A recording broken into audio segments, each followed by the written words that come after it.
they had arsenals in their mouth. He said that prayer, and this is biblical, that there was power in prayer. In Ephesians 12, one of our weapons of warfare is prayer. And then we have Proverbs 18, which tells us that death and life is in the power of the tongue. And so death and life is in the power of the tongue. I recently had somebody who, um, yes, John Ramirez is really powerful. I like listening to him, and what he says, and it lines up with the word of God, most importantly.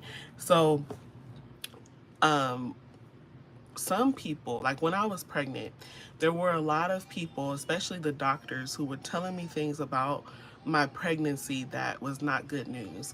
They were, and I now looking back, I think then I kind of recognized it too, because I never came into agreement with anything that they told me. I said, you are not going to word curse me. My child is going to be perfectly fine. When I took my pregnancy test, the first thing that God told me, while I was by myself at 2 a.m., was all is well.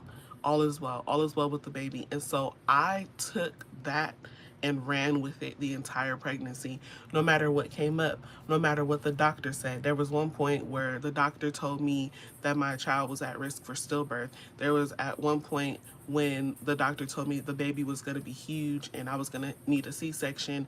I wasn't going to make it to a certain part of the pregnancy. All these different things that they were saying. And what I did was I repeated what the word of God said. And I stuck with all as well. And I stuck with Isaiah 7 and 7. It shall not stand, it shall not come to pass.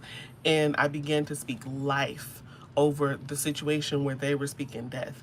And so sometimes people may speak word curses over you. Even recently, somebody looked at me in the eyes and said, oh wow, I know things are tough right now for you. And I looked at them in the eye and I said, no, it's not. All is well. And I think that sometimes people will try to get you to come into agreement with either their perception of your life, or they're trying to do something or trying to instill something, not them necessarily, but obviously it's spiritual warfare.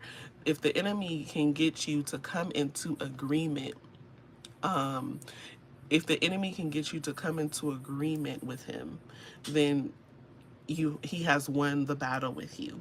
And so that's why I think knowing that you have weapons in your mouth, knowing that the words